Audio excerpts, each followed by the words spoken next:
The billionaire's hand froze mid-signature. Dominic Ashford had fired 23 employees that month without blinking.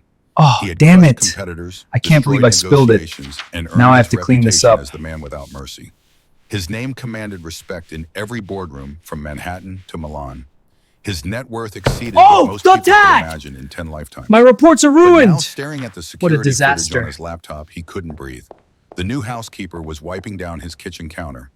Nothing unusual about the motion itself, efficient, methodical, invisible. Except for the ring on her finger. Not diamond, not gold, just a crude copper wire wrapped around a piece of blue glass. 3 twisted loops crossing over each other before curling around the stone. One corner of the glass chipped slightly, catching the light from the overhead fixture. A ring Dominic had made with his own hands 20 years ago in the basement of St. Catherine's Orphanage in Baltimore. For a girl named Zara, a girl he had promised to marry. The coffee cup slipped from his fingers. Dark liquids spread across the mahogany desk, seeping into contracts worth millions. Dominic didn't move to stop it. He couldn't look away from the screen. The woman Zara Williams, according to her employment file, set down her cleaning cloth with the same precise care she brought to everything. Her movements held a quality he couldn't name. Not hesitation, not performance. Something deeper. Something that spoke of years spent making herself invisible. She was black, small, framed, maybe 5'3", her hair pulled back in a simple bun, her uniform a plain gray dress that hung loose on her frame. Everything about her designed to avoid notice, to slip through rooms without leaving impressions. Except that ring. Dominic closed the laptop, opened it again. His hands were shaking. St. Catherine's. He hadn't allowed himself to think about that place in 2 decades. He had paid good money to erase every connection to it, changed his name when the Morrisons adopted him, built an entirely new identity from scratch. And then at 24 changed it again, Morrison to Ashford, cutting the final thread that tied him to anyone else's legacy. But now the memories came flooding back, unstoppable, as a dam break. The smell hit him first. Industrial cleaner, mixed with overcooked vegetables and something else, the particular scent of too many children living in too little space. The cramped dormitory rooms with their rows of metal beds. The cafeteria where older boys stole food from younger ones. The nights spent hungry and afraid and wondering if anyone would ever choose him. He was 8 when his parents died. Car accident on our 95 black ice, gone in an instant. No other family, no trust fund, just a confused boy who suddenly belonged nowhere. St. Catherine's became his world for the next 8 years. He learned quickly that survival meant staying small, keeping quiet, never drawing attention unless you could back it up with fists or speed. Dominic had neither. He was skinny serious, the kind of kid who read books during rec time and got shoved into lockers for it. Then there was Zara. She arrived when he was 14 and she was 12. A small black girl with eyes that seemed too old for her face. The paperwork said she'd been in the system since age 3, abandoned at a hospital. No name, no family, no history before that moment. The other children picked on her constantly. She was different, quiet in a way that made people uncomfortable, like she was always watching, always remembering. An easy target. Dominic started protecting her not because he was brave, but because protecting her made him feel like he mattered, like he was worth something, like he wasn't just another throwaway kid waiting for a family that would never come. They became inseparable. She would save half her bread for him when he got in trouble and missed meals. He would stand between her and anyone who tried to hurt her. At night, they would sit on the fire escape and talk about the future, about escape, about a life beyond those walls where they could be more than forgotten children in a building full of ghosts. Dominic remembered one specific night, December, 2 weeks before Christmas.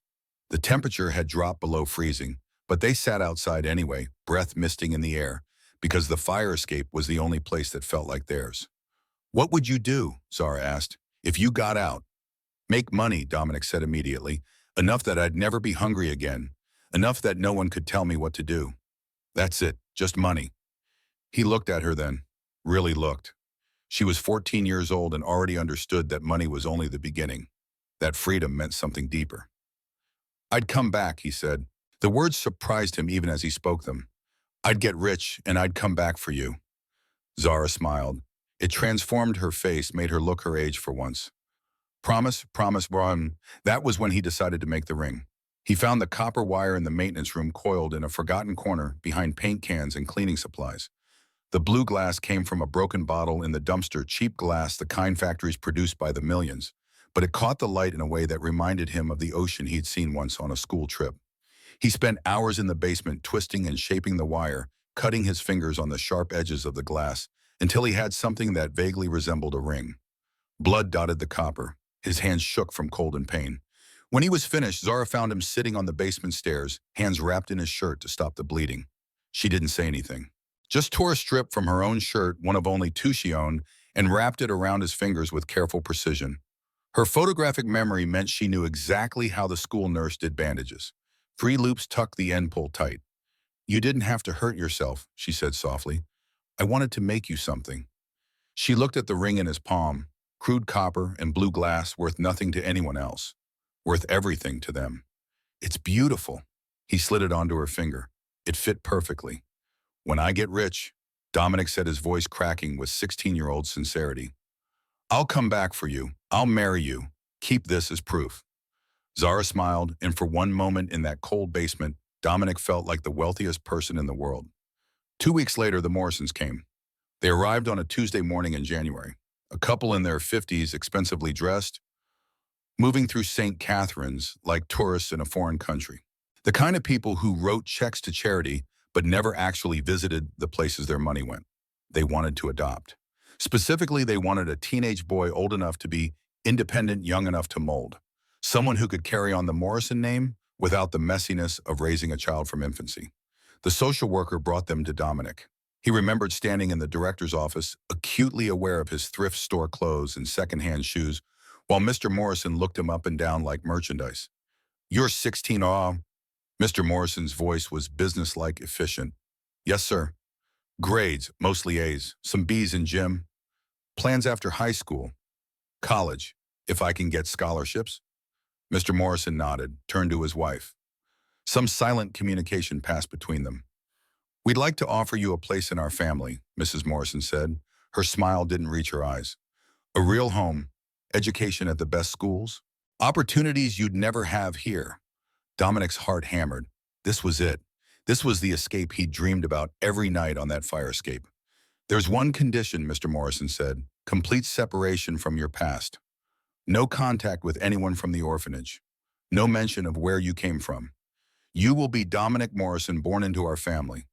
The boy from St. Catharines will cease to exist." The words hung in the air. Dominic thought about Zara, about the ring on her finger, about the promise he'd made 2 weeks ago. He hesitated for exactly 3 seconds. Then he said yes. The Morrisons were thorough. They moved him to Connecticut that same day, enrolled him in a private school before the week was out, surrounded him with new friends, new expectations, new everything. Dominic told himself he would find a way to contact Zara later, that he would keep his promise somehow. That this was just temporary, just until he got settled, just until he figured out how to navigate this new world. But the Morrisons watched him closely, monitored his calls, read his mail. They had purchased him, and they intended to get their money's worth. Days became weeks, weeks became months, months became years. And slowly, deliberately, Dominic allowed himself to forget. Not completely, never completely, but enough that he could function, enough that he could become the person the Morrisons wanted him to be, polished, educated, ruthless in all the right ways. At 18, he joined the FBI's Forensic Accounting Division. The Morrisons had connections, and Dominic had a mind that saw patterns where others saw noise. He spent 6 years investigating white-collar crime, learning how money moved through the world's hidden channels, understanding the architecture of fraud. He was good at it, better than good. He closed cases that had stumped investigators for years. Then at 24, everything changed. His supervisor, a man Dominic had respected, even admired, turned out to be taking bribes from the very criminals they were investigating. When Dominic uncovered the evidence and reported it, his supervisor struck back. Falsified reports, planted evidence, made it look like Dominic was the corrupt one. The FBI couldn't prove Dominic's innocence, couldn't prove his guilt. So they did what institutions do. They pushed him out, quietly sealed his file, and blacklisted him from the industry. That same month, Mr. Morrison died of a heart attack. The will left everything to Dominic. $400 million. Real estate. Investments. A fortune built over generations. Dominic took the money, changed his name from Morrison to Ashford, a name he found in a book, a name that belonged to no one, a name entirely his own. And he built an empire. Over the next 11 years, he turned 400 million into 4 billion. He bought real estate across the East Coast, developed properties, crushed competitors who tried to undercut him. He became everything he'd promised himself he would be that night on the fire escape. Rich, powerful, untouchable, and utterly, completely alone. At 31, 5 years ago, Dominic hired private investigators to find all the children from St. Catharines. He told himself he was just curious, that he wanted to know what happened to everyone, that it was a philanthropic impulse, maybe a tax write-off. But really, he was looking for Zara. The investigators found her in Brooklyn, working as a housekeeper for a family on the Upper East Side, living alone in a small apartment, never married, no children, no close relationships anyone could identify, and still wearing the ring. The investigators' report included photos, grainy taken from a distance but clear enough. Zara at 32 walking to work, Zara at the grocery store. Zara sitting alone in her apartment, hand raised to her face, the copper ring visible even in the poor lighting. Dominic kept the file in a safe deposit box. Read it once a month for 5 years, memorized every detail. He could have gone to her at any time. He had the resources, the power, the freedom. Nothing was stopping him except his own fear. Fear that she would reject him. Fear that she would forgive him. Fear that either outcome would force him to acknowledge what he had done, the person he had abandoned, the promise he had broken. So he did nothing. He watched from a distance, monitoring her life through quarterly updates from investigators, telling himself that knowing she was okay was enough. It was never enough. 3 weeks ago, everything changed. Someone leaked information to a tabloid, details about Dominic's business dealings that only his household staff would know. The article wasn't damaging, Dominic was too careful for that, but it was a violation. A breach of trust. He couldn't determine which staff member had leaked, so he eliminated all of them. 23 people fired in a single day. Generous severance packages, ironclad, and the clear message that Dominic Ashford did not tolerate disloyalty. His assistant, Thomas, a nervous young man who had learned to anticipate Dominic's needs before Dominic voiced them, brought him a stack of applications for a new housekeeper. "I need someone who doesn't exist," Dominic said, not looking up from his documents. "Someone who won't talk, won't ask questions, won't try to become my friend. Someone invisible." Thomas nodded and disappeared. 2 days later, he returned with a single file. "Zara Williams," Thomas said, 34 years old, 15 years of experience working for Manhattan's elite families. Not a single complaint in her record. Not a single employer who remembers her face. Perfect invisibility. Dominic took the file with steady hands, opened it. The photo was recent, professional. Zara staring directly at the camera with those same 2 old eyes. His Zara.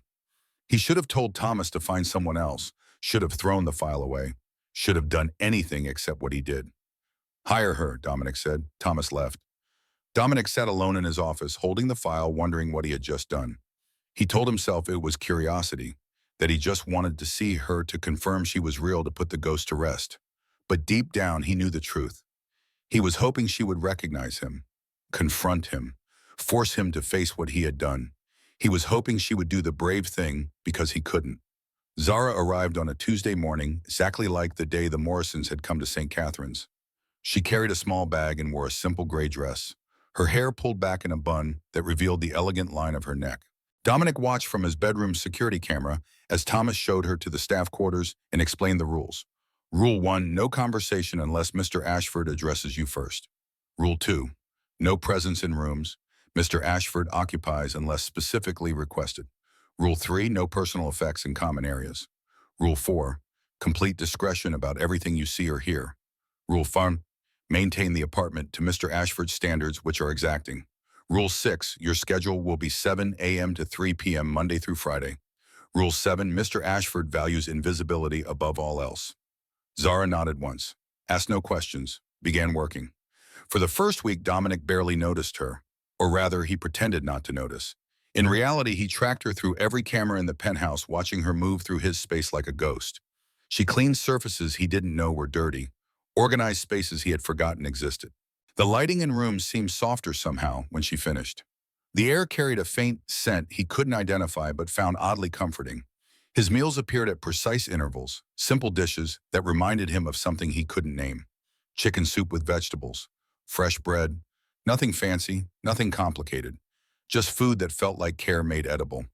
On the 8th night, Dominic slept for 6 uninterrupted hours. He woke confused, almost alarmed. He couldn't remember the last time that had happened. For 5 years, he had survived on pills and pure exhaustion, collapsing for 3 or 4 hours before insomnia dragged him back to consciousness. His body felt strange, lighter, as if some weight he had been carrying had temporarily lifted. He told himself it was coincidence. Stress from the staff firings finally easing. Better vitamins, anything except the obvious. But then it happened again and again. By the third week, Dominic found himself fascinated by the woman who had somehow altered the atmosphere of his home without changing anything visible. He began checking the security cameras obsessively. Not out of suspicion, he had long since verified she wasn't leaking information or stealing, but out of something more primal. A need to understand how she had done this, how she had brought peace to a place that had known nothing but emptiness. He watched her work. She moved with quiet efficiency, never rushing, never wasting motion. Her photographic memory meant she only needed to see the layout once to remember it forever. Every item returned to its exact place. Every surface cleaned in the same systematic pattern. She talked to no one, hummed no songs, displayed no personality whatsoever. Except for one thing, the ring. She wore it constantly on her right ring finger, that crude copper band with the blue glass stone. She never took it off, not when washing dishes, not when scrubbing floors, not when her hands were buried in soapy water that should have tarnished the metal. It was clearly worthless, the kind of thing a child might make as a craft project. The copper had oxidized unevenly, leaving patches of green among the original color. The glass was dull, the chip in the corner, more pronounced than Dominic remembered. Yet she protected it like it was the most precious thing she owned. Dominic first noticed it clearly on a Thursday evening, 18 days after she started. He was reviewing footage from earlier that day, watching Zara dust his study, when the camera caught the ring in perfect detail. 3 loops of copper wire crossing over each other in the exact pattern his 16-year-old hands had twisted. The blue glass at that specific angle, the chip in that precise corner. No coincidence. No similar ring. The exact one he had made. The coffee cup slipped from his fingers. He spent that entire night watching old footage, rewinding, pausing, studying her face for any sign that she knew who he was. He found nothing. Zara's expression never changed. Professional distance maintained at all times. If she recognized him, she gave no indication. But she had to know. She had applied for this specific job, had accepted employment in this specific building, was wearing that specific ring. She knew, and she was saying nothing. Dominic closed his laptop at dawn, no closer to understanding than when he started. His reflection stared back from the darkened screen, a 36-year-old man with expensive clothes and empty eyes. A billionaire who owned half of Manhattan but couldn't bring himself to walk 30 feet and knock on his housekeeper's door. He had faced hostile boardrooms, destroyed competitors who tried to undercut him, looked into the eyes of powerful men and watched them crumble. But he could not bring himself to face one woman with a copper ring. So he made a different choice. He would test her, leave clues, triggers, things that only someone from St. Catherine's would recognize. He would watch her reactions, gather evidence, and then only then would he decide what to do. It wasn't courage. Dominic knew that. It was cowardice dressed up as strategy, but it was all he could manage. The first test came 3 days later. Dominic placed a blue glass bottle on the kitchen counter before leaving for work. It was the same shade of blue as the shard he had used to make the ring, cheap factory glass, the kind produced by the millions. Worth nothing to anyone. Worth everything to 2 orphans who had nothing. He watched the footage that evening, rewinding and pausing obsessively. Zara entered the kitchen at 7:15 in the morning, exactly on schedule. She wiped down the counters with her usual systematic precision, organized the fruit bowl, checked the refrigerator contents against her mental inventory. Then her hand stopped inches from the bottle. For exactly 4 seconds, she didn't move, didn't breathe, just stared at the blue glass like it was a ghost made solid. Then she picked it up, carefully, almost tenderly, the way someone might handle a fragile memory. She placed it in the cabinet with the other glassware, her movements betraying nothing. But those 4 seconds told Dominic everything he needed to know. She recognized it. The second test was more specific. Dominic found a recording of Silent Night performed by a children's choir, the exact version that St. Catherine's had played every Christmas.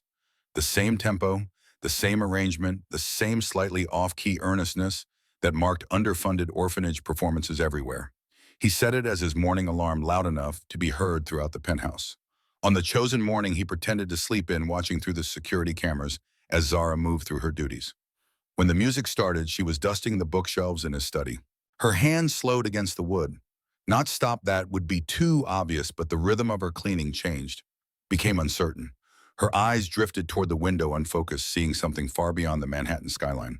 She stood there for nearly a minute, cloth frozen in mid-motion. Her lips moved silently, forming words he couldn't hear. Maybe the lyrics, maybe a prayer, maybe just the echo of memory. Then she blinked, straightened her shoulders, continued working as if nothing had happened. But Dominic had seen the way her hand trembled slightly as she reached for the next book, the way she avoided looking at the speakers where the music originated, the way she finished the study 10 minutes faster than usual, as if desperate to escape. He felt something twist in his chest, guilt, maybe, or hope. He couldn't tell the difference anymore. The third test was the most dangerous. Dominic had kept one photograph from St. Catherine's hidden in a safe deposit box for 20 years, the only physical evidence that the orphanage boy had ever existed. It showed a group of children standing in front of the main building, squinting against the winter sun. Someone's parent had taken it during a holiday visit, and copies had been distributed to all the children, like a glimpse into a normal life none of them would ever have.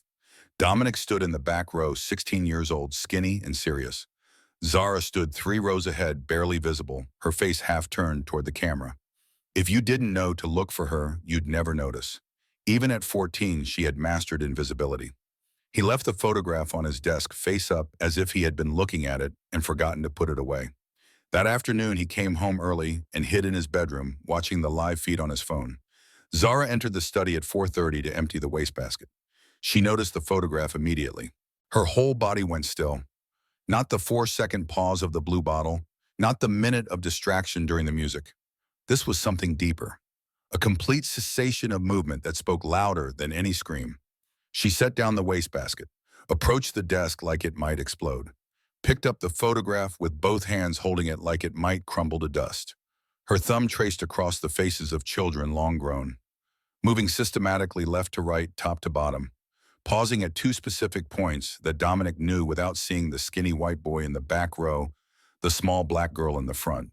She stood there for a long time, longer than Dominic had expected, longer than he could comfortably watch. When she finally set the photograph down, she placed it exactly where she had found it, aligned perfectly with the edge of the desk, the corner matching the faint dust outline that showed where it had been. Then she picked up the wastebasket, finished her work, and left the room. She never mentioned it, never asked about it, never gave any indication that the photograph existed. And that restraint, that absolute commitment to remaining invisible, even when confronted with evidence of their shared past, broke something inside Dominic. She knew who he was. She had probably known from the moment she took this job, from the moment she saw his name on the employment application. Dominic Morrison, now Dominic Ashford. The boy who had promised to come back. The boy who had disappeared without even saying goodbye. Yet she had said nothing, demanded nothing, expected nothing. She was still protecting him, just as she had done when they were children. Protecting him from the confrontation he was too cowardly to initiate. The distance between them became unbearable. Every morning, Dominic found reasons to be in the kitchen when Zara arrived. He would linger over his coffee, pretending to read the newspaper, stealing glances at her as she moved through her tasks. She acknowledged him with polite nods and nothing more, maintaining the wall between employer and employee with perfect precision. He wanted to tear that wall down, wanted to grab her shoulders and demand answers, wanted to fall at her feet and beg forgiveness. Instead, he asked her to refill his coffee cup and watched her walk away. On the 27th day, something changed. Dominic was in his office reviewing financial documents when Zara knocked softly on the door. This in itself was unusual. She typically worked around him without announcement, maintaining the invisibility he had requested. Yes, his voice came out rougher than intended. She opened the door but didn't enter. Mr. Ashford, I apologize for the interruption. I was organizing the study and found these papers on the floor near your desk. I wasn't sure if they were important. She held out a small stack of documents. Dominic stood crossing to take them from her. His hand brushed hers for a fraction of a second. Her skin was warm. The copper ring pressed briefly against his palm. The documents were invoices, financial records from the Lancaster Foundation, one of the charitable organizations his company supported. He started to thank her, dismiss her, return to the safety of professional distance. Then he actually looked at the invoice in his hand.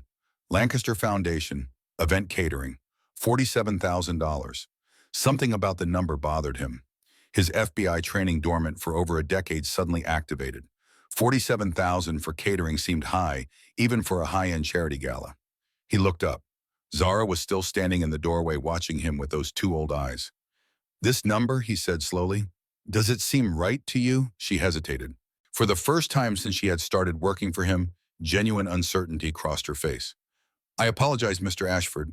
I don't understand the question." "The catering cost, $47,000. For a charity event. Does that match your experience?" Something shifted in her expression. Careful. Calculated. "I've worked 47 high-end events in my 15 years of employment," she said quietly. "I remember every invoice. This number is inflated by approximately 130% compared to market rates for similar services."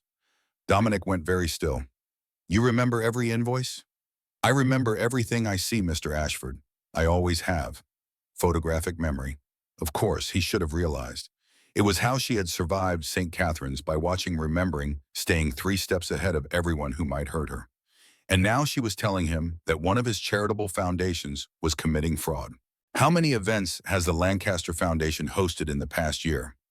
"Based on the documents in your study 12, I noticed them while cleaning last week. And all of them had inflated invoices. I couldn't say without reviewing them in detail. But this one is definitively incorrect." Dominic looked down at the invoice again, then at Zara. She stood in the doorway, gray dress, copper ring, face carefully neutral. She could have thrown this away, could have ignored it, could have maintained the perfect invisibility he had hired her for. Instead, she was handing him evidence of fraud. "Why are you telling me this?" The question came out before he could stop it. Zara met his eyes directly for the first time since she had arrived. "Because it's wrong. And because," she paused, "because I think you're the kind of person who would want to know." The kind of person, not the kind of billionaire, not the kind of employer. The kind of person she knew. Of course she knew. "Close the door," Dominic said. Zara stepped inside, closing the door behind her with a soft click. They stood in his office, 30 feet and 20 years between them. "Where did you get that ring?" The words escaped before Dominic could calculate their impact. Zara's hand moved unconsciously to the copper band, protected it, just like she had protected him all those years ago. "Someone made me a promise once," she said softly. "Long time ago. Christmas Eve. St. Catherine's Orphanage, Baltimore. I was 14. He was 16. He cut his hand on the glass, making it. The room felt like it was tilting. He told me he'd come back when he got rich, that he'd marry me." Her voice remained steady, but something moved behind her eyes. "He didn't. But I kept the ring anyway, because for one moment someone thought I was worth bleeding for. And I needed to remember that feeling, even if he forgot." Dominic couldn't speak, couldn't move, couldn't do anything except stand there while 20 years of silence collapsed between them. "I know who you are, Dominic Morrison Ashford," Zara continued. "I've known since I saw the job posting. I took this position because I needed to see what kind of man you became. Whether any part of that boy who protected me still existed inside the billionaire who abandoned me." "Zara, I didn't come here for apologies. I didn't come here to demand you keep a promise made by a scared 16-year-old. I came here for closure, to see you as you really are, not as the memory I've carried for 2 decades. She held up the invoice. "But then I found this, and I realized something. You're not just a heartless billionaire. You're still that boy who hated injustice, who protected people weaker than himself, who cut his hands making gifts for orphans who had nothing." She placed the invoice on his desk. "So I'm asking you, Dominic, not as your employee, not as someone you owe a 20-year-old debt, as someone who knew you when you were real. What are you going to do about this?" The question hung in the air between them. Dominic looked at the invoice, at Zara, at the copper ring that had survived 2 decades when everything else had fallen apart. He thought about the boy who made that ring, the boy who promised to come back, the boy who chose wealth and safety over the only person who had ever made him feel valuable. He thought about the man he had become, the investigations he had abandoned when they became inconvenient, the compromises he had made, the distance he had put between himself and anything that might require him to be brave. And he thought about Victoria Lancaster, board member, socialite, the face of the charity foundation that bore her family name, the woman who hosted galas and wrote checks and smiled for cameras while apparently stealing from the very causes she claimed to support. Dominic had spent 5 years knowing where Zara was and doing nothing. He would not make that mistake again. "I'm going to investigate," he said, "and if this is fraud, I'm going to expose it. Publicly. Completely. No matter who it destroys." Zara nodded slowly. "Good. I'll need help. Someone who remembers invoices, someone who can identify patterns." "I'm just a housekeeper, Mr. Ashford." "No," Dominic said. "You're the smartest person I've ever met. You're a survivor who turned trauma into a photographic memory. You're someone who spent 15 years invisible, but never stopped seeing everything." He paused. "And you're the person I should have come back for 20 years ago." For the first time since she had walked into his penthouse 4 weeks ago, Zara smiled. It was small, sad, but real. "Then let's catch them together," she said.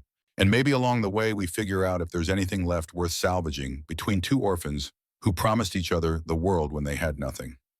Dominic extended his hand, professional, formal, the only gesture he could manage without breaking completely. Zara took it. Her hand was small in his, but her grip was firm. The copper ring pressed into his palm, warm from her skin. 20 years ago, he had slid that ring onto her finger and promised to return. Now, finally, he was keeping that promise. Not the way he had imagined, not in the form he had intended, but perhaps the only way that mattered, by choosing truth over comfort, justice over convenience, and the scared orphan girl over the empty penthouse. They stood like that for a moment, hands joined across 2 decades of silence. Then Zara released his hand, stepped back, and became invisible again. But this time Dominic was watching, and he would never stop watching again. The investigation had begun. The investigation began at dawn. Dominic had not slept. He sat in his office surrounded by 4 years of Lancaster Foundation financial records, spreadsheets glowing on 3 monitors, coffee growing cold in a cup he kept forgetting to drink.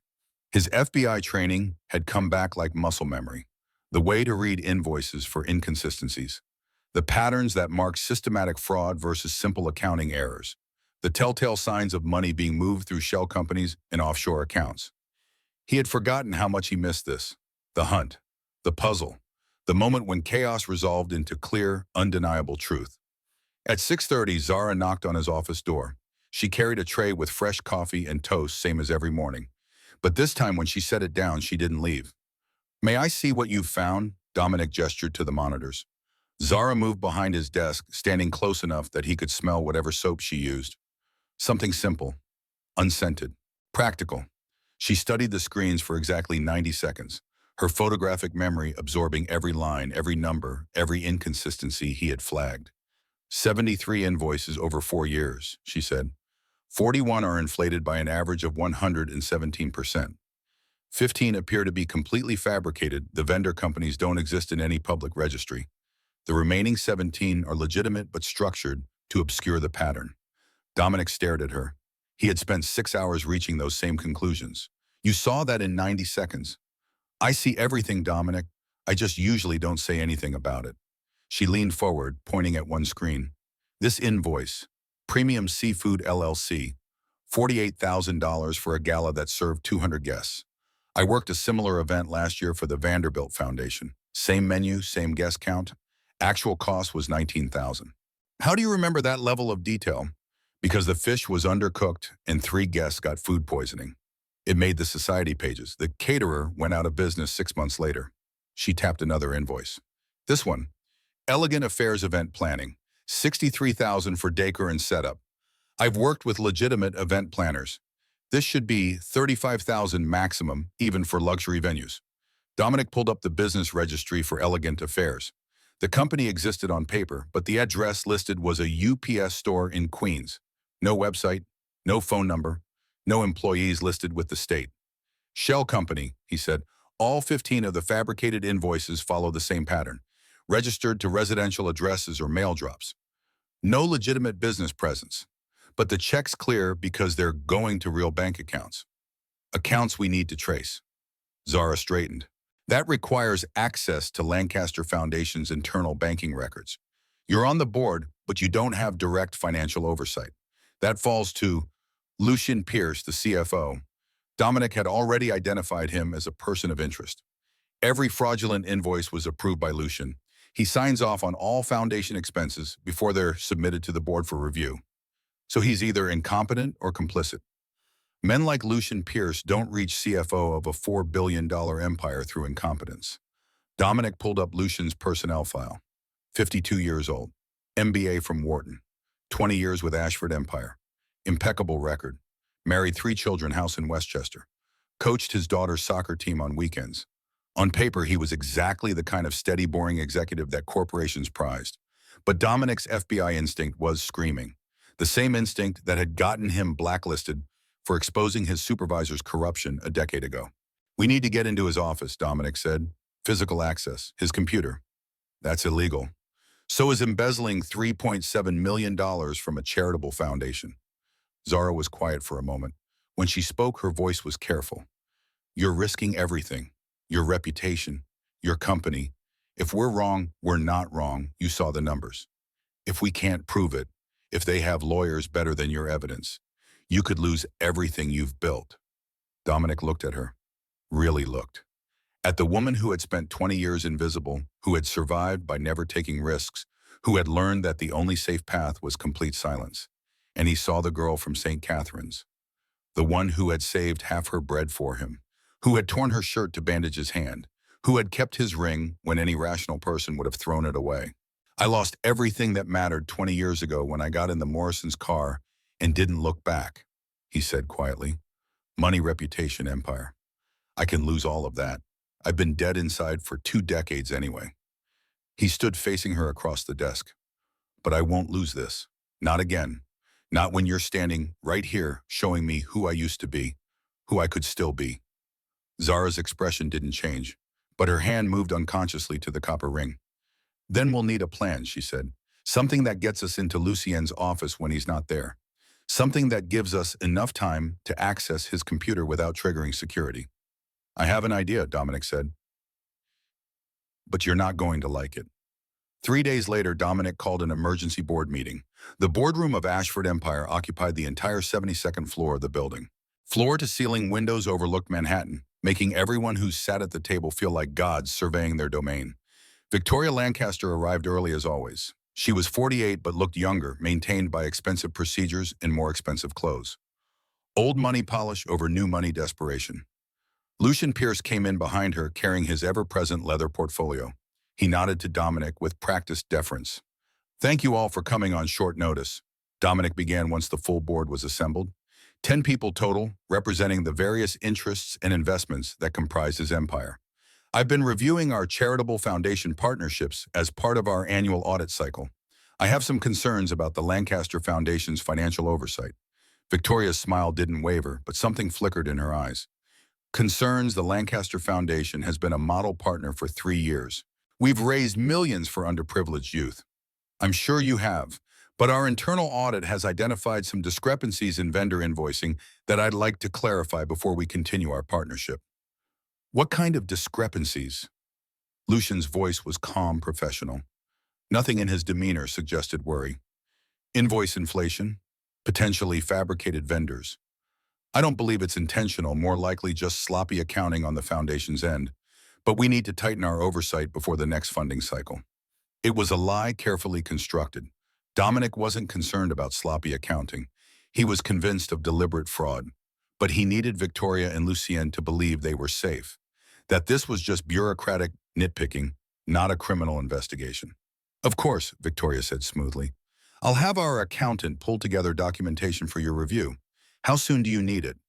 "End of next week should be fine.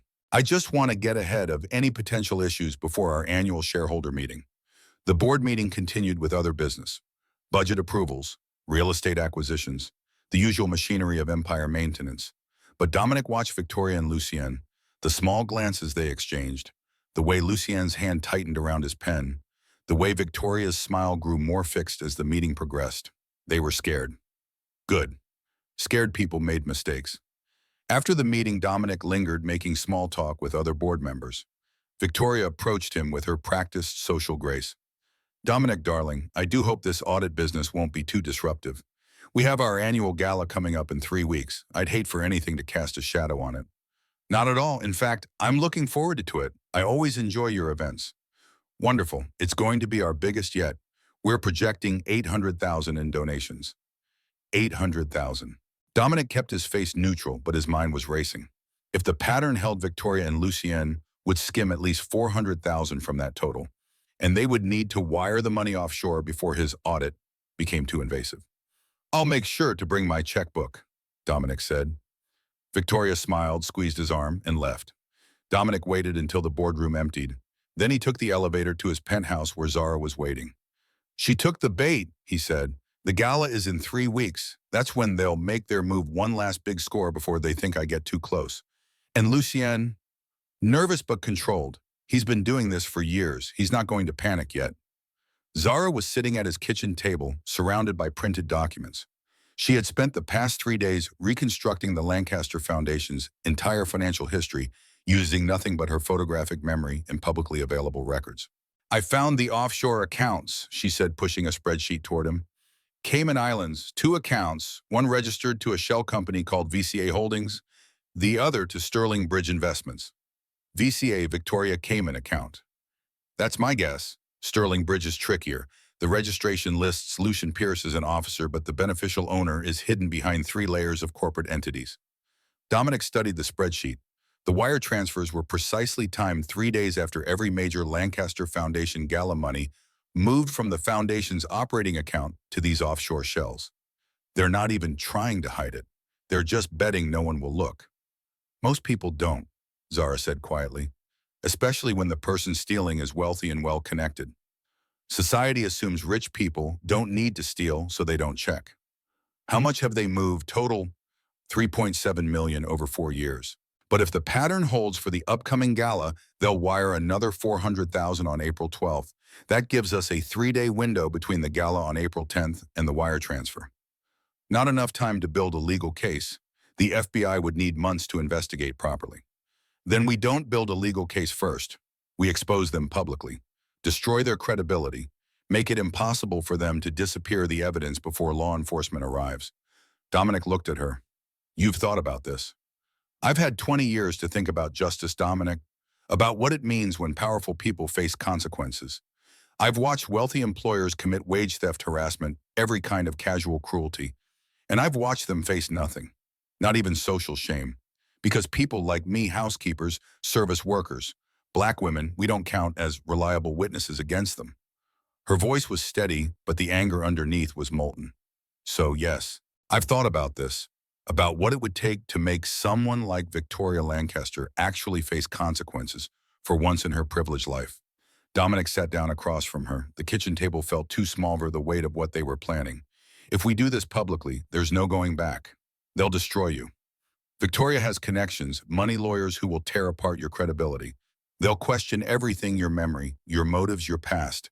They'll make you disappear, Zara, just like you've been invisible your whole life." "I know. And they'll come after me, say I fabricated evidence because of some personal vendetta, tie me up in lawsuits for years, maybe even succeed in taking the company." "I know that too." They sat in silence. Outside the floor-to-ceiling windows, Manhattan glittered in the afternoon sun. A city of 8 million people, and Dominic had spent a decade feeling completely alone in the middle of it. "Why are you willing to risk everything for this?" he asked. "You could walk away, find another job, forget you ever saw those invoices." Zara looked down at the copper ring on her finger. "Because a scared boy once cut his hand making me a gift when he had nothing to give. Because he promised to come back. Because for 20 years I told myself that if he ever kept that promise, even a fraction of it, I'd do whatever it took to help him remember who he really was." She met his eyes. "You're not the billionaire who abandoned me, Dominic. You're the orphan who protected me, who hated injustice, who bled for people weaker than himself. This investigation, this risk, this is you keeping the promise. Not the marriage, not the money, the promise to be the person who gives a damn."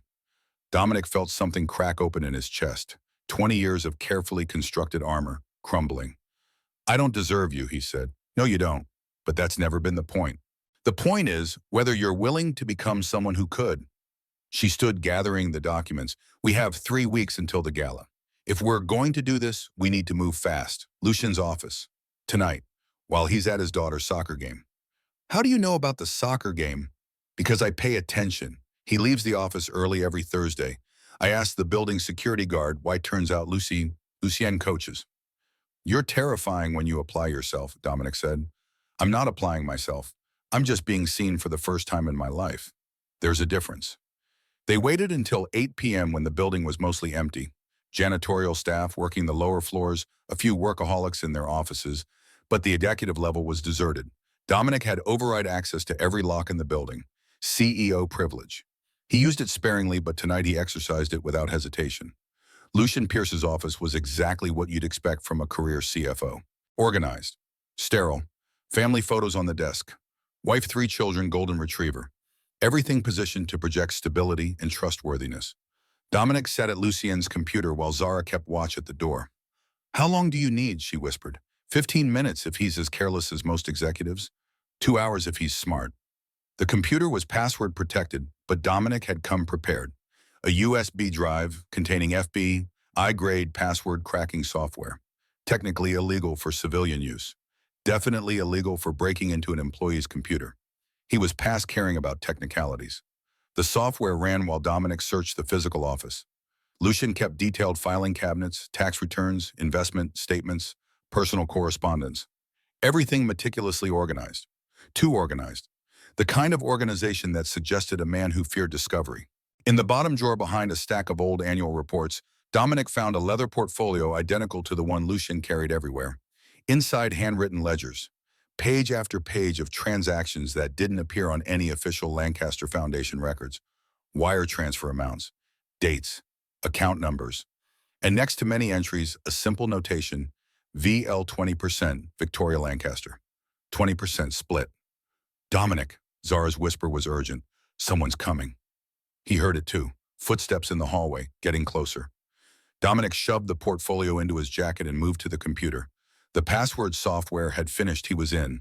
He plugged in a second USB drive and initiated a full hard drive copy.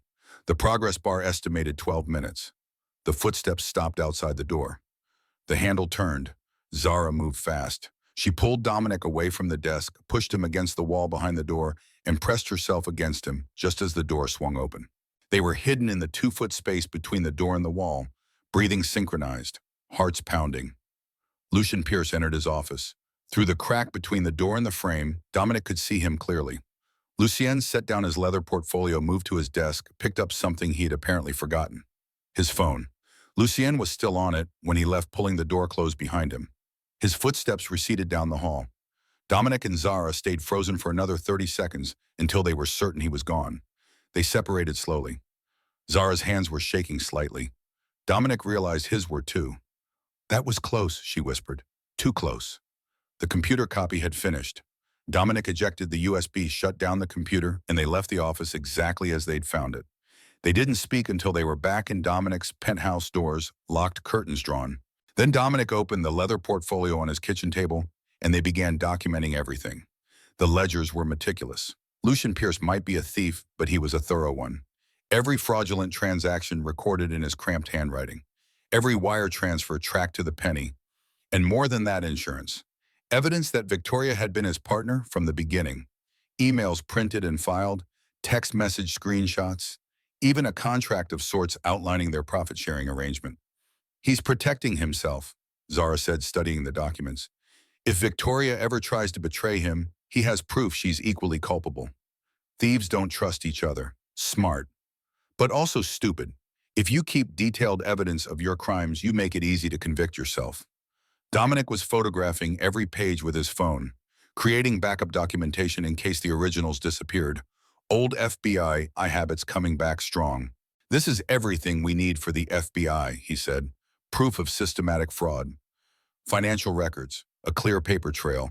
We could turn this over tomorrow and let them handle it. But that takes time, months, maybe years. And in the meantime, Victoria and Lucien could destroy evidence, flee the country, tie everything up in legal complications that make prosecution impossible. So we do it publicly, at the gala." "At the gala," Dominic confirmed, "with 150 witnesses, live documentation, video recording everything. Make it impossible for them to deny or escape." Zara nodded slowly. "Victoria will destroy you for this, socially, professionally. She has the kind of connections that can ruin lives." "I know. And Lucien is smart enough to have contingencies. Lawyers, offshore accounts we don't know about. Escape plans." "I know that too. So why take the risk you could expose them anonymously? Protect yourself. Dominic looked at the copper ring on her finger, the ring he'd made when he had nothing, when all he could offer was bleeding hands and a promise. Because you taught me something tonight, he said. When you pushed me against that wall and stood between me and discovery, when you risked everything to protect me. I was just reacting. Instinct. No, you were being brave. The same way you've been brave your entire life, invisible but never defeated. Silent but always watching. Powerless but never weak. He stood moving to the window. Manhattan spread out below him. His empire, his prison. I've spent 20 years being powerful and cowardly, rich and useless. It's time to try the opposite. Visible and vulnerable. Ready to face consequences. Zara joined him at the window. They stood side by side, reflected in the glass.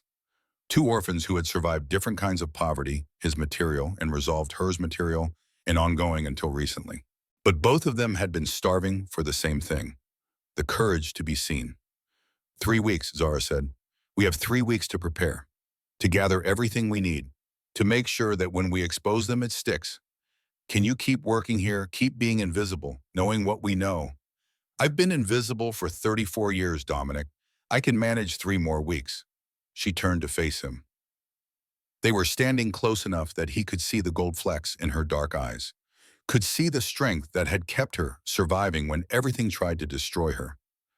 But after the gala, she said quietly, I'm done being invisible. Whatever happens, whether we succeed or fail, whether they destroy us or we destroy them, I'm done hiding. What will you do? I don't know yet. Maybe I'll go back to housekeeping, but this time I'll let people see me. Remember my face, know my name. Maybe I'll do something completely different. Get the education I never had. Use this photographic memory for something bigger than remembering invoices. She smiled, small and sad and real. But I won't disappear again. I won't let the world make me invisible. And I won't keep a ring as proof that someone once thought I mattered. I'll make myself matter. Dominic reached out slowly, giving her time to pull away. When she didn't, he took her hand, the one with the copper ring. His thumb traced the twisted wire, the blue glass, the chip in the corner. You've always mattered, he said. I was just too much of a coward to say it. Zara's fingers tightened around his. Then let's stop being cowards. Both of us. Let's walk into that gala and burn it all down. Together. They stood at the window as the city lights flickered on below. Two people who had been invisible for different reasons, about to make themselves catastrophically visible. 3 weeks until the gala. 3 weeks until everything changed. 3 weeks to prepare for the kind of public reckoning that destroyed reputations and rebuilt souls. Dominic had lost Zara once by choosing safety over courage. He would not make that mistake again. Even if it cost him everything, especially if it cost him everything, because some promises couldn't be kept with money or power or careful strategy. Some promises could only be kept by bleeding. And Dominic Ashford was finally ready to bleed. The next 2 weeks passed in a blur of preparation. During the day, Dominic maintained his normal schedule. Board meetings, property acquisitions, the performance of billionaire normalcy. He smiled at Victoria when they crossed paths, approved Lucien's financial reports without comment, played the role of the wealthy man too busy with empire to notice the theft happening under his nose. At night, he and Zara worked. They copied every document in Lucien's ledger, cross-referenced every transaction with bank records Dominic obtained through his FBI contacts, built a timeline that was so detailed, so irrefutable, that no jury would acquit. Zara's photographic memory proved invaluable. She could recall exact figures from invoices she'd seen months ago, could identify patterns in the data that would have taken forensic accountants weeks to find. Her mind worked like a supercomputer, processing information at speeds that left Dominic stunned. How did you survive St. Catherine's with a brain like this? He asked one night, exhausted from 8 hours of document analysis. By pretending I didn't have it, Zara said simply. Smart girls get noticed. Noticed girls get hurt. So I learned to seem ordinary, to blend, to never let anyone realize I was remembering everything. But you're not at St. Catherine's anymore. No, I'm in a different kind of cage, one made of class and race and social invisibility. It's comfortable, but it's still a cage. She looked up from the spreadsheet she was reviewing. That's why this matters, Dominic. Not just because Victoria and Lucien are thieves, but because people like me, housekeepers, service workers, anyone society deems unimportant, We see everything. We know where the bodies are buried. We watch powerful people commit crimes every single day, and we say nothing because who would believe us? Her voice was quiet but intense. This gala, this public exposure, this is me saying something. Finally, after 34 years of silence, this is my voice. Dominic understood then that the investigation had never been just about catching thieves. It was about two orphans who had spent their lives invisible, finally demanding to be seen. 2 weeks before the gala, Dominic received an unexpected visitor. Theo Gray, the head of building security, knocked on his penthouse door at 11 p.m. Theo was 58, former NYPD detective, built like a wall. He'd been with Ashford Empire for 18 years, and Dominic trusted him more than most. "Mr. Ashford, sorry to disturb you so late. There's something you should know." Dominic invited him in. Zara was at the kitchen table surrounded by documents. She started to gather them, but Theo held up a hand. "You're part of this too, Ms. Williams. I know what you're doing." Dominic went still. "What do you mean?" "I mean, I've been a detective for 30 years and a security director for 18 more. I notice things, like Mr. Pierce's office being accessed after hours, like certain files being photographed, like the way you and Mrs. Williams have been working nights for the past 2 weeks. Theo sat down heavily at the table. "I also notice when my boss is about to walk into a shitstorm, and I figure you could use an ally." "Why would you help us?" Zara asked. "Because I've been watching Lucian Pierce for 5 years, watching the way he treats the cleaning staff when he thinks no one important is looking, watching the invoices that don't add up, watching him and Mrs. Lancaster have quiet meetings in corners where they think security cameras don't reach." Theo pulled out his phone, opened an app, and turned it toward them. Security footage. Dated. Time-stamped. Victoria and Lucien in a stairwell counting cash.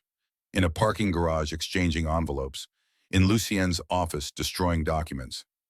"I've been building my own file," Theo said, "because I knew eventually someone would notice. I just didn't think it would be you, Mr. Ashford. Thought you were too focused on billions to care about millions." "I cared," Dominic said quietly. "I just forgot how to act on it." "Well, you're acting now, so here's what I know. Victoria and Lucien are planning something for the gala. Something bigger than their usual skim. I heard them talking 2 days ago. They're worried about your audit. They're going to make one final score, and then they're going to disappear the evidence." "How?" "Don't know exactly, but Lucian's been asking questions about the building's server room, about data retention policies, about whether financial records are backed up off-site." Dominic and Zara exchanged glances. "They're going to destroy the digital evidence," Zara said. "After the gala, after they wire the money, they're going to wipe the Foundation's financial systems clean." "That's my guess," Theo confirmed. "Which means if you're planning to expose them at the gala, you better have physical proof. Because by April 13th, every digital record will be gone." "We have physical proof," Dominic said, gesturing to the copied ledgers. "Lucien's own handwritten records. Everything we need." "Good, because you're going to need it. Victoria Lancaster doesn't go down easy. She'll have lawyers, PR firms, every dirty trick money can buy. You better be prepared for war." "We are," Zara said. Her voice was steady as iron. Theo stood to leave. At the door, he turned back. "One more thing. Whatever you're planning for the gala, I'll make sure building security doesn't interfere. Can't promise the NYPD will be as understanding, but at least you'll have a clear run at your reveal." "Why?" Dominic asked. "Why risk your job for this?" Theo looked at Zara. "Because I've got 3 daughters. All of them black women trying to make it in a world that wants them invisible. And I'm tired of watching invisible people get crushed by the visible ones. If you two can change that even a little, I'll help however I can." He left. Dominic and Zara sat in silence. "This is really happening," Zara said. "We're really going to do this."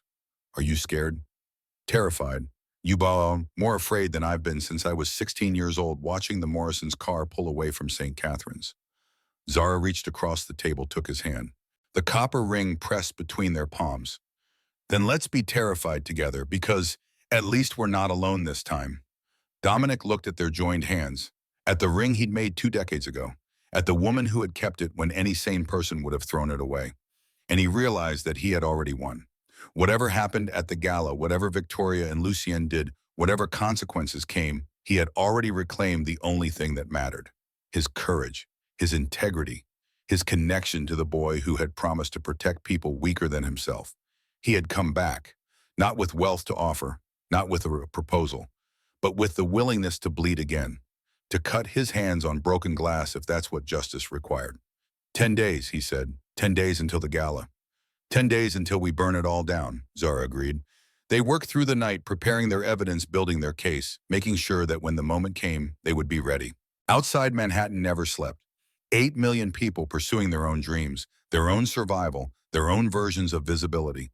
And in a penthouse 72 floors above the city, two orphans prepared to step into the light. Together. Finally, after 20 years of darkness. The gala was coming, and with it the reckoning. The night of the gala arrived with the kind of perfect spring weather that made Manhattan feel like the center of the universe. April 10th, 8 p.m., Victoria Lancaster's penthouse on the Upper East Side. Dominic stood in his own penthouse adjusting his tie for the third time. Black tuxedo, cufflinks that cost more than most people's monthly rent, the uniform of wealth and power. But his hands were shaking. Zara emerged from the guest room wearing a simple black dress that the catering company had provided. She was scheduled to work the event. Victoria always hired extra staff for her galas, never bothering to learn their names or faces. The perfect invisibility. Ready? Dominic asked. Zara touched the copper ring on her finger. She had considered leaving it behind but decided against it. Tonight it served as armor, proof of who she was before the world tried to erase her. I've been ready for 20 years. They took separate cars. Dominic in his town car with driver, Zara in a staff van with 12 other servers and kitchen workers. The invisible infrastructure that made wealthy parties possible. At 7:45, Dominic arrived at Victoria's building. The lobby was already filled with Manhattan's elite. Women in gowns that cost six figures, men in custom suits discussing mergers and acquisitions. The performance of importance. Victoria greeted him at her penthouse door with practiced warmth. Dominic, so glad you could make it. This is going to be our best event yet. Her penthouse was exactly what you'd expect from old money trying to maintain relevance. Crystal chandeliers, marble floors imported from Italy, original artwork covering every wall, the kind of calculated luxury that screamed desperation disguised as confidence. 150 guests filled the space. Dominic recognized most of them board members, investors, Manhattan socialites who treated charity galas like competitive sport. Lucian Pierce was already there, standing near the bar with his usual leather portfolio. He nodded to Dominic with careful neutrality. They knew. Both of them knew that Dominic suspected something, but they didn't know how much. Didn't know about the ledgers, didn't know about the evidence, and they certainly didn't know about Zara. Dominic accepted a glass of champagne and moved through the crowd, making small talk, playing his role. All the while his eyes tracked the catering staff moving through the room with trays and drinks. At 8:15 he saw her. Zara entered from the kitchen carrying a tray of champagne flutes. Her gray uniform blended with the other servers, her face carefully neutral. Everything about her designed to avoid notice. But Dominic noticed. He always noticed. The first hour of the gala proceeded normally. Victoria gave a speech about the Lancaster Foundation's noble work helping underprivileged youth. The irony of stealing from the very children she claimed to help was apparently lost on her. Guests wrote checks, donated online, competed to show their generosity. By 9 p.m., Victoria announced they had raised $800,000.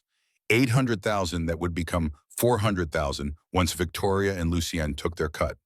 Dominic watched Lucienne's face during the announcement, saw the small smile, the calculation, the satisfaction of a plan coming together. At 9:30 as planned, Dominic approached Victoria. Could I have a moment? There's something I'd like to discuss about the foundation. Victoria's smile brightened. Of course, let's step into my study. They moved through the crowd toward a hallway. Dominic caught Zara's eye as he passed. She gave the smallest nod. It was time. Victoria's study was smaller than the main room, but no less expensive. Mahogany desk, leather chairs, a wall of law and business books that looked like they'd never been opened. What's on your mind, Dominic? I wanted to tell you personally before I announce it to the board. I've decided to increase Ashford Empire's donation to the Lancaster Foundation. Substantially. Victoria's eyes lit with genuine greed. How substantially? $2 million annually, starting immediately. For a moment, Victoria forgot to maintain her mask. Pure hunger flashed across her face. $2 million. Split with a Lucienne, that was $400,000 a year on top of their existing skim. That's incredibly generous. I believe in the work you're doing. In fact, I'd like to be more involved. Perhaps join the foundation's board. Get direct oversight of how the funds are used. The hunger vanished, replaced by calculation. Direct oversight. I think it's important for major donors to have transparency. Don't you? Victoria recovered quickly. Of course, though the foundation's board structure is quite full at the moment. Perhaps we could discuss. A knock at the door interrupted her. Lucian Pierce entered without waiting for permission. Victoria, we have a problem. Can it wait? Mr. Ashford and I are. No, it can't. Lucien's face was pale. He held his phone like it might explode. Someone accessed my office computer 2 weeks ago, copied my hard drive, and they just sent me an email with proof. Victoria went very still. What kind of proof? Everything. Wire transfers, invoices, the offshore accounts. All of it. Dominic stood slowly. Interesting timing, right in the middle of your gala. Both of them turned to look at him, understanding dawning. You, Victoria breathed. You've been investigating us. Former FBI forensic accountant. I told you that at our first board meeting. You should have paid attention. Lucian moved toward the door like he was going to run, but Theo Gray was already standing there blocking the exit. The security director's massive frame filled the doorway completely. I think everyone should stay for the rest of the evening, Theo said calmly. Things are about to get interesting. They returned to the main room. Victoria and Lucian had no choice. Running would confirm guilt. Better to try to control the narrative. Dominic moved to the center of the space. Guests noticed conversations dying as they turned to watch. Ladies and gentlemen, thank you for your generous donations tonight. Before the evening concludes, there's something you should know about where your money has been going. Victoria tried to interrupt. Dominic, this is hardly the time. This is exactly the time. Public, witnessed, documented. He pulled out his phone, connected it to Victoria's television via Bluetooth. The screen lit up with a spreadsheet. This is a record of every donation made to the Lancaster Foundation over the past 4 years. 73 separate transactions totaling $11.3 million. Murmurs rippled through the crowd. And this, Dominic swiped to the next image, is a record of where that money actually went. After expenses and legitimate charitable work, approximately $3.7 million disappeared, embezzled through fake invoices, shell companies, and offshore accounts. The murmurs became gasps. Victoria's face had gone white. This is slander. I'll sue you for what? Telling the truth. Dominic swiped again. Lucian's handwritten ledgers appeared on screen. Page after page of incriminating evidence. These are CFO Lucian Pierce's personal records. Every fraudulent transaction documented in his own handwriting, including this notation, VL 20%. Victoria Lancaster, your partner in this scheme. Lucian made a move toward Dominic, but Theo stepped forward. The message was clear: sit down and shut up. You can't prove any of this, Victoria said, her voice shaking. Those ledgers could be fabricated. My lawyers will they also claim this is fabricated? Dominic pulled up security footage. Victoria and Lucienne in a stairwell counting cash. In a parking garage exchanging envelopes. In Lucienne's office destroying documents. Courtesy of Theo Gray, head of Ashford Building Security. 18 years of loyal service. He's been watching you for 5 years, waiting for someone to notice.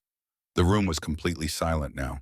150 guests staring at Victoria and Lucienne like they were specimens in a zoo. Victoria tried one more time. Even if hypothetically there were irregularities, this is a private matter. Something to be resolved through proper channels. Not humiliating me in front of the people you stole from. Dominic's voice cut through her protest. These guests donated in good faith. They deserve to know their money funded your lifestyle instead of helping children. That was when it happened. Victoria, desperate and cornered, lashed out at the nearest target. Zara had been standing at the edge of the room, tray of empty champagne flutes in hand. Invisible as always. Victoria saw her, saw the copper ring on her finger catching the light, and something in Victoria snapped. You, Victoria shrieked, lunging toward Zara. This is your fault. You were snooping. You gave him information. You little... She grabbed Zara's hand, yanking at the ring. What is this trash copper glass? Who do you think you are wearing jewelry in my penthouse? The ring came off in Victoria's hand. She threw it across the room with violent contempt. This is what happens when you let the help get ideas above their station. The copper ring hit the marble floor with a small sound that somehow cut through all the noise. It bounced twice, rolled, came to rest under a serving table. Zara dropped the tray. Champagne flutes shattered across expensive marble. She fell to her knees immediately, searching desperately for the ring. The mask of invisibility finally broken.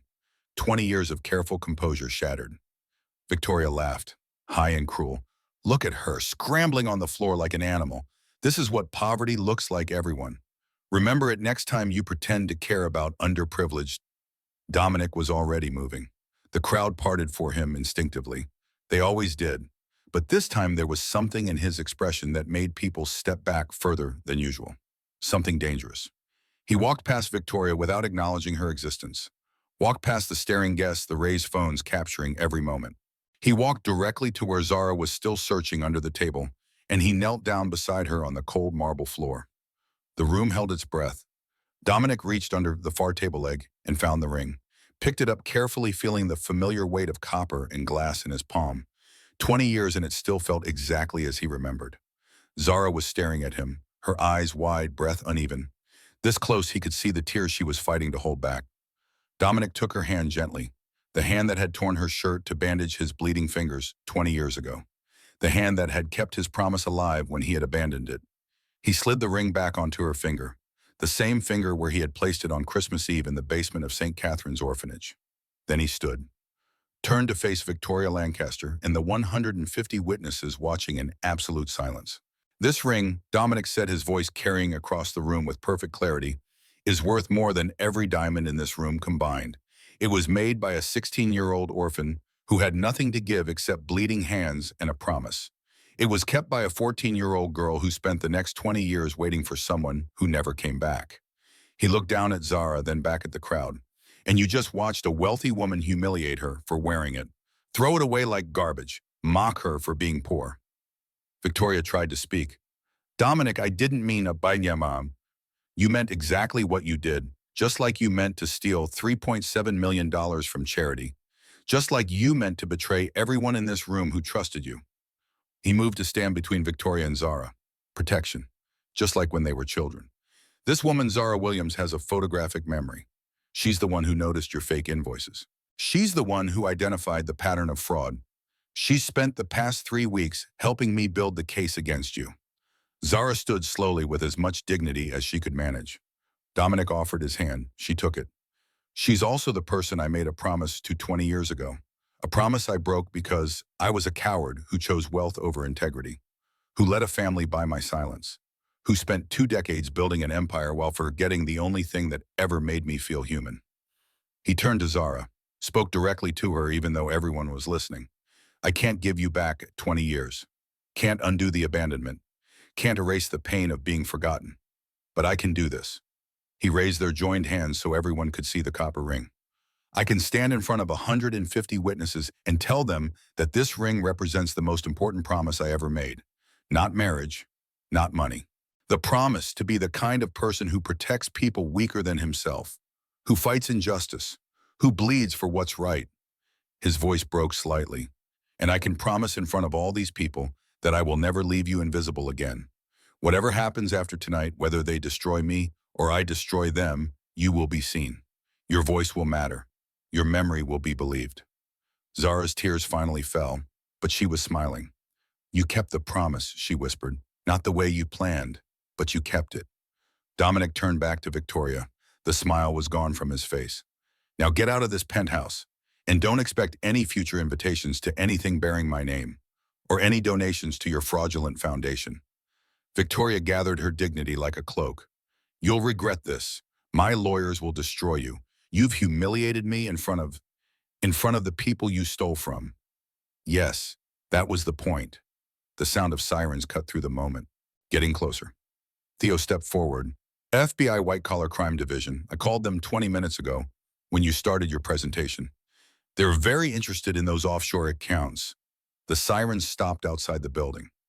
Moments later, the penthouse doors opened. 6 federal agents entered with practiced efficiency. Victoria Lancaster, Lucien Pierce, you're under arrest for wire fraud, embezzlement, conspiracy to commit fraud, and money laundering. The agents moved through the crowd. Handcuffs clicked. Miranda rights read with bureaucratic precision. Victoria was screaming, "This is illegal. You can't arrest me at my own gala. I have rights. My lawyers will meet you at the federal building," one agent said calmly. "You have the right to remain silent." I suggest you use it. Lucian said nothing, just looked at Dominic with something like respect, as if to say, you played this better than I expected. They were led away, Victoria still screaming. Lucian silent and defeated. The penthouse erupted in chaos, guests pulling out phones, calling lawyers, documenting everything. Some left immediately, not wanting to be associated with the scandal. Others stayed morbidly fascinated. Dominic didn't watch them go. He stood with Zara at the center of the room, hand still holding hers. It's done, she said quietly. It's just beginning, he corrected. Victoria wasn't lying. She'll have lawyers, PR firms, every resource money can buy.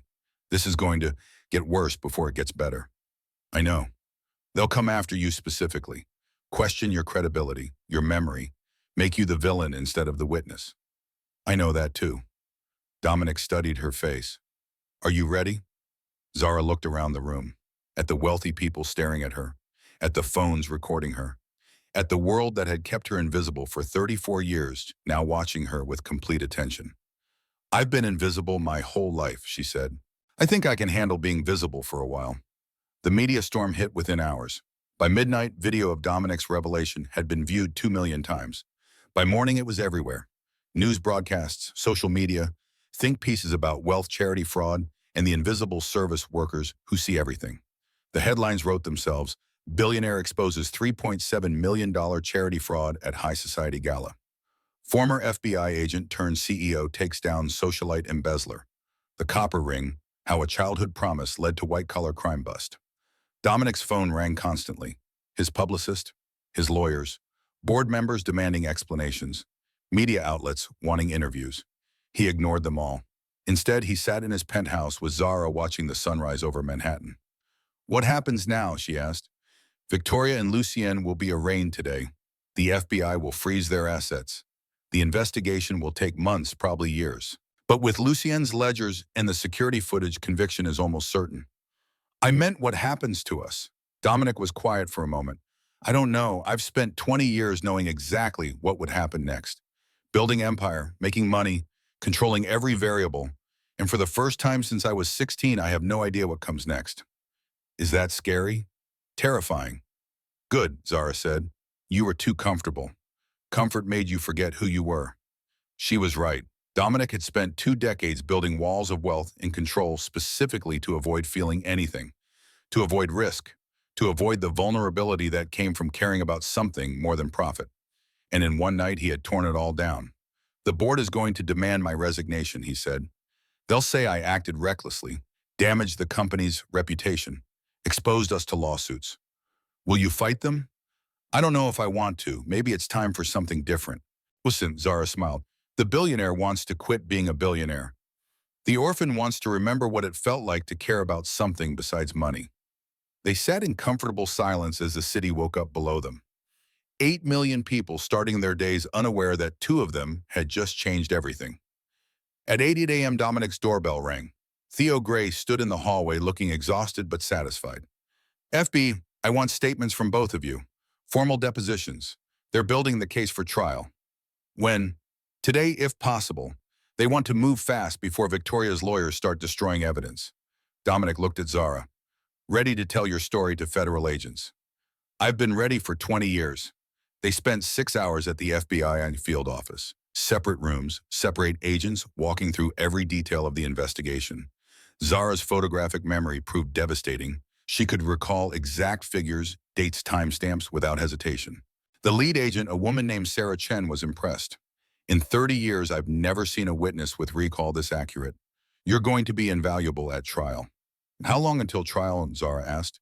12 to 18 months. White-collar cases move slowly. But with this much evidence, conviction is virtually guaranteed. And in the meantime, Victoria and Lucien will be released on bail, probably within 48 hours. They'll have conditions surrendered, passports, ankle monitors, regular check-ins. But they'll be out. So they'll have time to come after us. Agent Chen didn't sugarcoat it. Yes, they'll hire the best lawyers money can buy. They'll try to discredit your testimony, make you look unreliable, possibly even flip the narrative and claim you fabricated evidence. Can they succeed?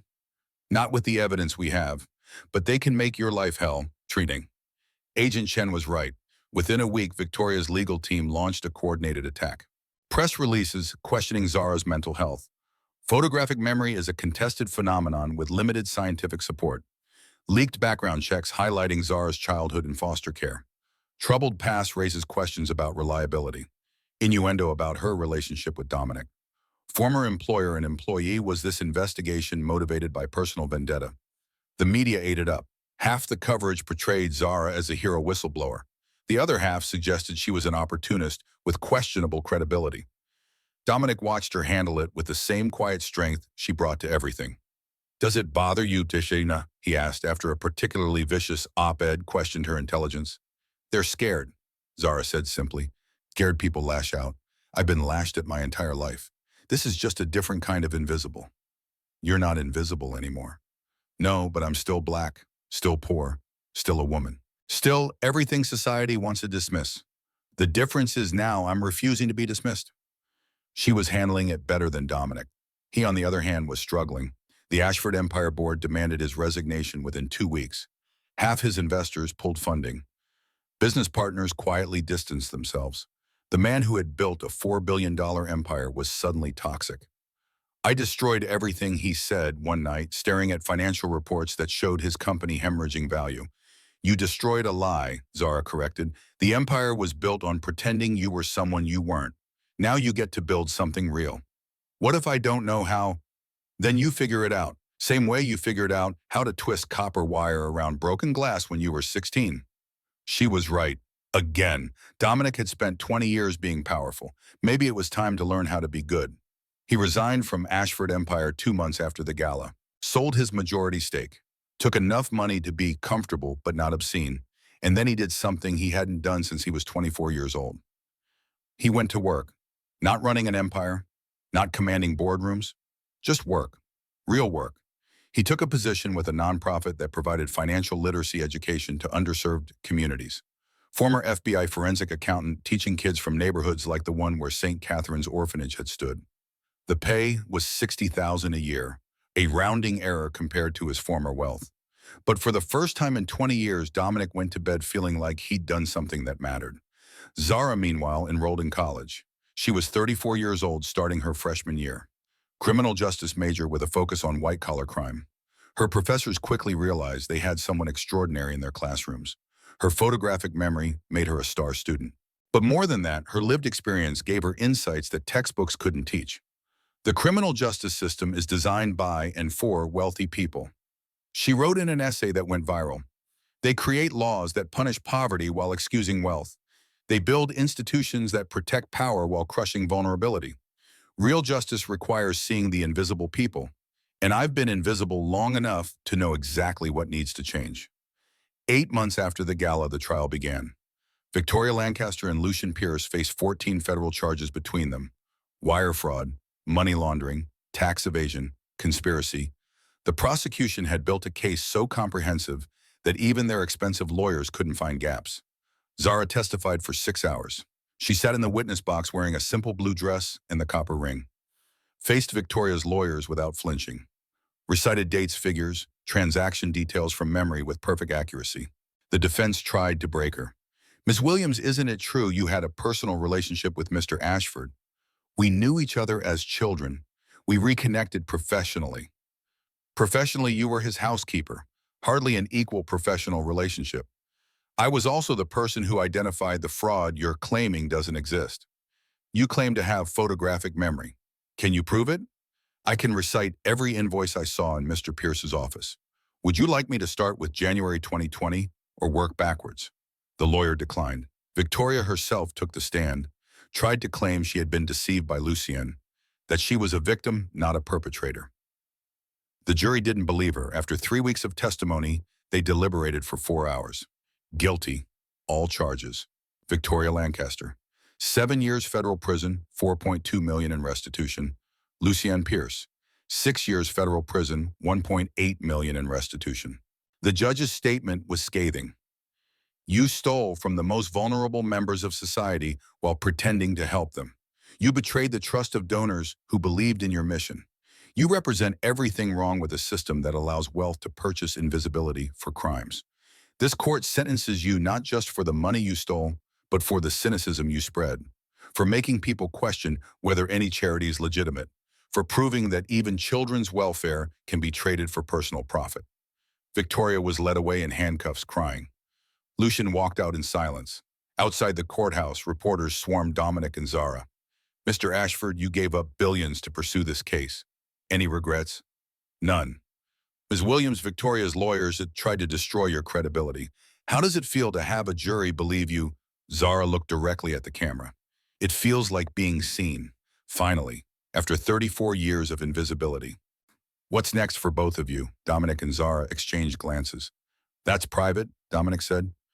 "But I will say this. 20 years ago, I made a promise to someone. I broke it. Spent 2 decades running from that failure. This case exposing Victoria and Lucien wasn't about getting revenge or reclaiming integrity. It was about learning something simple." "What's that?" "That the promises that matter aren't the ones you make when you have everything. They're the ones you make when you have nothing. And the people worth keeping promises to are the ones who remember you at your worst." 1 year after the trial, Dominic and Zara stood on the roof of what used to be his building. He'd sold the penthouse, moved to a modest apartment in Brooklyn. 2 bedrooms, old Pipe's neighbor who played saxophone at odd hours. He'd never been happier. Zara lived 3 blocks away, her own place paid for with money from a book deal. She'd written a memoir about growing up invisible in America's service industry. It had become a bestseller, required reading in sociology courses. They saw each other daily, sometimes for coffee, sometimes for walks, sometimes for the kind of comfortable silence that only existed between people who'd known each other forever. They weren't married, hadn't even officially dated, but they were together in the way that mattered. "Do you ever miss it?" Zara asked, looking out over Manhattan. "The empire, the power, being important." "I was never important," Dominic said. "I was just wealthy. There's a difference." "Do you know the difference now?" "I'm learning, slowly." Zara held up her right hand, the original copper ring worn smooth by 20 years of constant wear. "I think it's time," she said. "Time for what?" She slipped the ring off her finger. For the first time since Christmas Eve when she was 14 years old, her hand was bare. Time to stop carrying a promise that was already kept. She handed the ring to Dominic. He held it in his palm. The copper was green with age, the blue glass dull and chipped. It looked like what it was, a crude gift made by a scared child who had nothing. It was the most precious thing he'd ever held. "What do I do with it?" he asked. "Whatever you want. Keep it, throw it away, give it to a museum as proof that billionaires were once human." Zara smiled. "Or give me a different one made by the man you are now instead of the boy you were." Dominic reached into his jacket pocket. Inside was a small box. He'd been carrying it for 3 months, waiting for the right moment, wondering if the right moment would ever come. He opened it.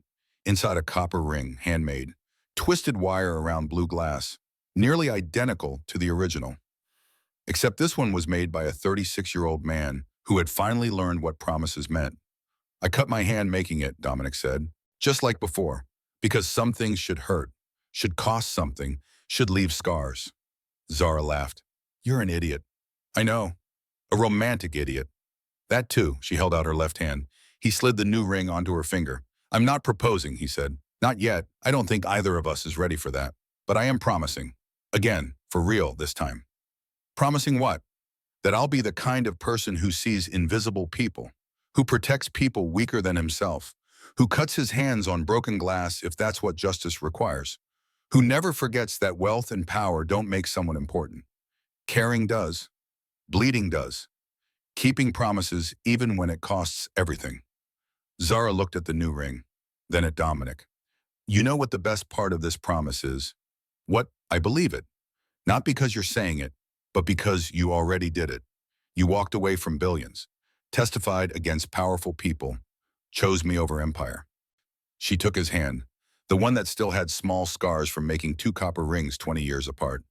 The 16-year-old who made the first ring didn't know what he was promising, but the 36-year-old who made the second one, he knows exactly what it costs, and he did it anyway. They stood on the roof as the sun set over Manhattan. 2 people who had been invisible for different reasons, now visible to each other in ways that mattered more than any public recognition. On Zara's left hand, a new copper ring, imperfect and precious. In Dominic's pocket, the original ring kept as proof of who he used to be. Both rings told the same story. Some promises take 20 years to keep. They break and heal and break again. They survive abandonment, shame, fear, and every kind of failure. But the ones that matter, the ones made by bleeding, kept by courage, honored, even when hope seems lost, those promises don't die. They wait. And when you're finally ready to become the person who deserves to keep them, they're still there. Not because they have to be, but because some things are worth 20 years. And some people are worth everything. Dominic Ashford had made a promise at 16 that he broke at 16. But at 36, he finally kept it. Not with wealth, not with power, not with the grand gesture he'd always imagined, but with the only thing that ever mattered, the willingness to bleed, to be seen, to choose courage over comfort, to protect the invisible people even when the visible world told him they didn't matter. Zara Williams had kept a copper ring for 20 years, waiting for a promise that seemed broken. And in the end, she got something better than the promise. She got the man who learned how to keep it. 2 copper rings. 2 people. One promise kept not when it was easy, but when it was hard. Not when it cost nothing, but when it cost everything. That was the only kind of promise worth making. The only kind worth keeping. The only kind that lasted. They descended from the roof as the city lights flickered on below them, 2 formerly invisible people walking into a visible future carrying proof that some promises survive anything. Even 20 years. Even abandonment. Even the weight of empire and shame and every reason to give up. Because the best promises aren't the ones you keep in spite of the cost. They're the ones you keep because of it. And Dominic Ashford had finally learned the difference.